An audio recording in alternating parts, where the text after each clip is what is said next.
Bueno, hola a todos, ¿qué tal? Bienvenidos. Vamos a hablar un poco de Los Anillos del Poder, ¿no? En este nueva aventura, episodio 5 de la temporada 2. Y realmente, eh, ¿qué puedo decirles? Es una telenovela a esta altura.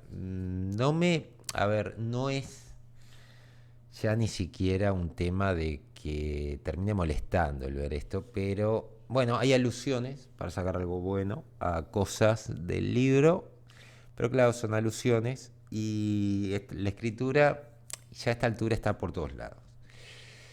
Hay una vuelta que Celebrimbor un poco, en donde ya empieza a darse cuenta de lo que es Sauron. Y bueno, vamos a revisarlo y vamos a tratar de ver qué intentó mejorar, qué empeoró, seguro.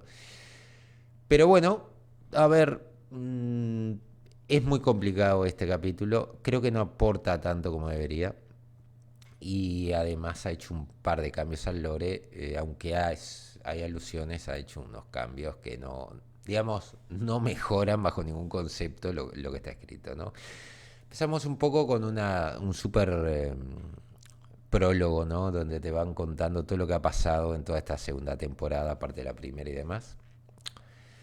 Eh, el centro de este capítulo es Númenor, Eregion y ya el asedio prácticamente en este momento. Qué pasó con Galadriel y los enanos y cómo están siendo corrompidos por el anillo, cosa que técnicamente el cuento lo único que les daba era como este afán de tener oro, pero en este caso es como que, digamos, los enanos estarían siendo corrompidos más allá de eso. Pero bueno, tenemos a Durin que está probando el tema del anillo y encuentra una veta donde picar, ¿no? Parece que es un lugar, es una de esas paredes que sostienen toda la estructura y le dicen no piques acá, no piques acá y él dice no hay que picar acá, agarra un pico, empieza a picar y logra generar una entrada de luz, a lo que le está diciendo a todos los demás dónde tienen que picar y logra de que finalmente Khazad Dûm tenga luz nuevamente por dentro, ¿no? Y termina hablando un poco de lo que es que la gente, digamos, en la superficie está esclavizada por los ciclos solar y lunar, pero que ellos no, porque están bajo tierra y que ellos ordenan al sol entrar, lo cual es mentira, porque básicamente si te tapan un agujero te quedas sin aire y te quedas también sin luz, entonces, bueno. Pero creo que eso está puesto para mostrarte como que los enanos empiezan a tener un cierto recelo contra los humanos. De hecho, dicen de que el mundo de los humanos están creciendo sus imperios, pero como que se están pudriendo o se están muriendo, ¿no? Sus raíces. Bueno, más o menos. Pero bueno, te plantean de que el rey estaría cayendo ante la influencia del anillo, ¿no? Luego tenemos a esta chica que se puso uno de los anillos de los humanos y se volvió invisible, como que viajó a este mundo que ves las películas, eh, diciéndote de que estos anillos tienen, digamos, una constitución distinta. Y se ponen a hablar, un poco parece que los anillos están saliendo mal, y le piden ayuda a Celebrimbor y Celebrimbor está en contra totalmente de eso, ¿no? Además se hace una especie de ceremonia y digamos, esta chica que pueden ver que está con Sauron está totalmente ya tomada, ¿no? Acá hay una parte que yo no entendí, están todos los enanos y les están dando anillos. Es una ceremonia como para celebrar la amistad entre elfos y humanos. Pero por alguna extraña razón, muy extraña, acá les dan los anillos, pero después los tiene Durin. Y Durin dice, no, pero yo lo que quiero es, digamos, que me paguen, ¿no? Como la codicia, se le exacerba la codicia. No creo, a ver, ustedes me corregirán, pero yo no recuerdo que los anillos realmente exacerbaran a ese nivel la codicia. Lo que querían era oro, pero no digamos, a costa de obtenerlo. No necesariamente a costa de meter impuestos, ¿no? Pero bueno, acá se cambia todo, ¿no? Primer problema que hay entre Celebrimbor y Sauron y obviamente no se llevan bien. Ya Celebrimbor le dice, no, mira, los humanos yo me niego, no voy a forjarlos porque los humanos son muy corrompibles. Y Sauron le dice, bueno, está bien, no te preocupes, yo los forjo solo. Cosa que me llamó la atención porque es el reino de Celebrimbor. Si él no quiere que se forjen, no se forjan. Pero bueno, este Adar parece que hace lo que quiere ahí adentro. Y bueno, ya como que Celebrimbor está dudando, ¿no? Sauron básicamente sigue intentando, digamos, el control, pero no le sale. Se está dando cuenta que el otro se está avivando y en cualquier momento lo van a agarrar. Luego viajamos a Númenor. Y en Númenor tenemos a Ar-Pharazôn, ¿no? Mirando un poco la puerta y hablando un poco de esta búsqueda que tuvieron que comprimirla de la inmortalidad, ¿no? No tiene mucho sentido ahora porque técnicamente Ar-Pharazôn empieza un poco, o sea, estaba preocupado por morir, pero no era el centro de su, digamos, de su búsqueda. El centro de su búsqueda era el poder. Hasta pasados varios años. Como esto está todo comprimido, han decidido, bueno, acelerar un poquito las cosas y prescindir un poco de Sauron. Ahora bien, Sauron plantea en un momento de que está preocupado por los Númenóreanos. Y Sauron, en realidad, el plan con los Númenóreanos lo tenía bien guardadito. Entonces, no tiene sentido que le cuente a Celebrimbor lo que quiere hacer. Eso para empezar.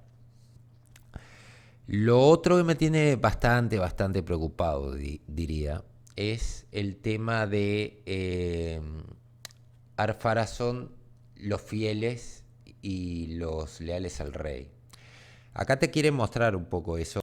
Pero claro, esto se dio en cientos de años, ¿no? Mínimo decenas de años, que fue cuando se aceleró todo. Esto venía de antes, pero el cambio de Númenor. Pero esto va a pasar más rápido que ligero. Y acá es donde la serie me perdió. Creo que acá sí. Los Númenóreanos ya me la pelan totalmente. Elendil y todos los demás. Este es el hijo de Ar-Pharazôn, que es un idiota, básicamente. Y Ar-Pharazôn sigue jodiendo con el tema de la inmortalidad. Y yo pensaba, ¿por qué si todavía no sos viejo? O sea, viven como 400 años, 500 años los Númenóreanos. Porque les fue otorgado una extensión de vida, ¿no? Bueno, este buen hombre parece que está preocupado, ¿no? Debe tener, no sé, 60 años capaz, 80, no sé cuánto tiene en esta serie porque tampoco te lo dicen, pero le quedan varios cientos de años. Entonces el hijo le dice, no, a vos lo que querías era el trono, haz el número que querés, ¿no? Te muestra que es tremendamente jodido y bueno. Acá tenemos a Elendil diciéndole a Miriel, che, mirá, somos varios los fieles, vamos a pelear por esto. Entonces Miriel le dice, ¿qué viste en la Palantir? Y él le dice que se vio a él yéndose de Númenor a algún lado, pero no sabe dónde. Y le dice, bueno, pero entonces no viste que se destruía Númenor. Entonces el gobierno de Ar-Pharazôn va a salvar a Númenor. Y yo pensaba, hija mía, Ar-Pharazôn está en contra de los Valar. Los Valar son como los ángeles de Ilúvatar. Nada bueno puede salir de ahí. Y aparte, Elendil le dice que están persiguiendo a los fieles, a los Valar. A Miriel todo se la suda, entonces Elendil, ¿qué hace? Decide renunciar. Dice, voy a renunciar porque Miriel me está ordenando que yo continúe como si nada y la verdad que a mí me la pela todo. Entonces renuncia y bueno, hay conflictos internos, ¿no? Obviamente que van a terminar mal. La hija obviamente, de Isildur es lo peor que hay. Debería reventar más rápido y ligero. Y bueno, tenemos a Gil-galad recibiendo la carta, ¿no? Y diciendo, el viejito del batín me está jodiendo. Este viejito del batín, el Versace me está jodiendo. Hay algo acá que no cierra. No, y tenemos de que quieren ir a atacar Mordor. Entonces, este dice, no, yo no quiero eso, ¿no? Bueno, Odisea está preocupada por este nuevo poder que tiene el rey, ¿no?, de los enanos, y obviamente no quiere saber nada, ¿no? Está comprando cosas y de repente descubre a lo que es el lamento de Durin, el Balrog que está bajo, bajo tierra, ¿no? Lo siente, usa su ecolocalización por canto y descubre que hay un Balrog abajo, ¿no? Le van a decir al rey y el rey dice, no, ella puede escuchar la montaña, pero yo la puedo ver, abajo hay oro, quiero que sigan cavando más profundo, quiero el oro y me la pela todo, ¿no? Y te muestran también de que obviamente Durin III quiere cobrarle a los otros por usar el anillo, ¿no? Los otros reinos. No me, a ver, es muy, muy de drama, muy de telenovela, pero bueno, es lo que hay, ¿qué le vamos a hacer? Actualmente esto ya es una telenovela. Le quieren dar dramatismo. A mí una cosa que me está jodiendo bastante es, los enanos tienen su forma de pensar, los elfos tienen su forma de pensar y los humanos la suya. Y acá todos piensan como si fueran humanos. Todo es muy, digamos, todo es muy emocional. Y es terrible. Versace, bueno, Versace tiene una crisis nerviosa en un momento. Pero vamos a llegar a eso, ¿no? Se está rompiendo un poco la relación entre Durin y su padre, aunque su padre lo reinstituye, perdón, como príncipe, ¿no? Y acá tenemos a Versace muy preocupado porque salieron mal los anillos, aparentemente. Va y le dice a este amigo, ¿no? Bueno, acá tenemos cuando la chica, digamos, utiliza el anillo, están trabajando y entra en esta especie de mundo, ¿no?, plano, en donde puedo ver a Sauron tal cual como es, ¿no? Lo que Sauron le dice, no, ese es Celebrimbor, ese no soy yo. Celebrimbor ya se la está viendo negra. Ya está pensando, uy, metí la pata. Pero bueno, llega el hijo de Durin III, flamante príncipe, a hablar, mientras Sauron obviamente empieza a decir de que Celebrimbor es un viejo choto y que, bueno, que él está tratando de salvarlo, ¿no? A lo que todo el mundo le cree, a este Anatar que apareció de la nada y que dice ser, no sé, el príncipe de Eternia, más o menos. Pero bueno, tenemos una especie de escena que te muestra un poco cómo cae el templo de los fieles. Este templo estaba dedicado a Ilúvatar. Fer-Pharazôn lo mata por la espalda ante la mirada tranquila de Elendil. El Elendil sos un desastre, el Elendil sos lo peor. Tenías que haberlo dejado que lo degollara ahí mismo y haber empezado una guerra. Pero bueno, acá no pasa nada, se entrega todo. El que inició la pelea fue el Elendil, o sea, él es culpable directo.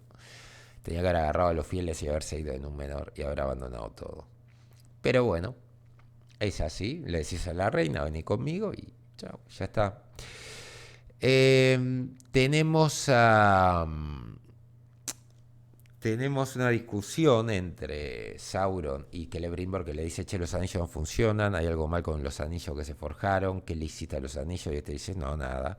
Entonces, Sauron le echa la culpa a él por haberle mentido a Gil-galad, que con eso metió la corrupción, obviamente. Y bueno, ¿cuál es la respuesta de Celebrimbor? Que hasta ahora venía demostrando que podría llegar a salvarse este personaje, al menos canónicamente, ¿no? Decir, bueno, me vas a demostrar que sos un tipo posta, ¿no? Sos un súper eh, elfo que en el fondo, muy en el fondo, te queda algo de sabiduría. No. Dice, yo voy a ayudarlos. Yo voy a ayudarlos a hacer los anillos de los hombres. Yo pensaba, estás jodido, Celebrimbor, estás jodido hasta la médula. Tiene una parte buena en donde está desconfiando de Sauron, tiene otra parte mala que es esta. Esta destroza totalmente esto y entra en una crisis nerviosa donde se pone a llorar y se pone a temblar. Y yo decía, no, Versace, no, nunca te viste peor. Versace, por favor, Versace. Reconstituite, volvé a tu gloria y morí con dignidad. Yo me temo que Versace va a morir sin dignidad, terriblemente. Y acá tenemos los orcos, ¿no? Que están llegando. Llega Elrond. Llega Elrond con Gil-galad y le dice: escúchame, temo que ir a Eregion. Va a caer Eregion, es la joya del reino. Y Gil-galad le dice: de ninguna manera voy a ir a ayudar porque no podemos contra los ejércitos de Adar y Sauron. Y yo pensaba, ay puta madre. Ay puta madre. Gil-galad, por favor, hace algo. Hace algo, Gil-galad, porque me estoy muriendo. Gil-galad, sos una... Mete una papa de rey y lo hace mejor, Gil-galad. ¿Qué me estás contando? Pero bueno, Gil-galad no quiere nada. No sé si tiene un plan, capaz que tiene un plan y nos está engañando, pero creo que no. Creo que va a ir el Ronsol y va a decir: yo voy a apoyarlos.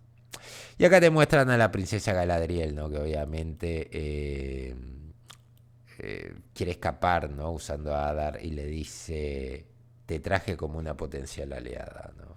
Y ahí supongo que le van a decir que están en contra de Sauron. Ahora, y esta es la parte que alguien me puso en comentarios y tiene razón. Creo que tiene razón. ¿Qué tal? Y acá viene una fumada. Espero equivocarme, pero acá viene una fumada grande como una casa. ¿Qué tal si Adar es Celebrimbor? Es Celeborn. Porque cuando le preguntaron a los showrunners por dónde está Celeborn, dijeron: espera y verás. No me acuerdo quién fue que dijo eso, pero espera y verás. Y todo el mundo pregunta dónde está Celeborn. Y si Celeborn siempre estuvo y es Uruk. Por la hija de Galadriel, Dios. Pero ¿y si Uruk es Celeborn? Y la voy a dejar ahí para que ustedes me respondan en comentarios. Así que bueno, gente, los voy a dejar por acá porque no, realmente esto ha sido un viaje. Este capítulo, mal capítulo, lento, no me ha aportado demasiado. Los enanos ya están corrompidos, así. Se puso el anillo ya, ¡pum!, corrompido. Técnicamente estos anillos no deberían de generar corrupción hasta que Sauron forje y se ponga el anillo único, ¿no? Que es el que va a controlar a los demás, pero bueno, en teoría ya están corrompidos porque Sauron tocó el mitril, entonces supongo que viene por ahí. No debería ser tan rápido, o nunca me imaginé que fuera tan rápido. Ustedes corríjanme, capaz que yo me lo estoy pensando, pero bajo esa premisa deberíamos decir de que, bueno, los elfos están recibiendo corrupción y son mucho más fuertes, ¿no? Pero en teoría los enanos son tercos y no serían corruptibles a ese nivel, aunque las corrupciones que se están viendo están dentro de lo que escribió Tolkien, pero no tan bestia. Ellos querían oro, pero bueno. Pónganlo que opinen en la caja de comentarios, ¿les parece buen capítulo o mal capítulo? Saludos a todos y hasta la próxima.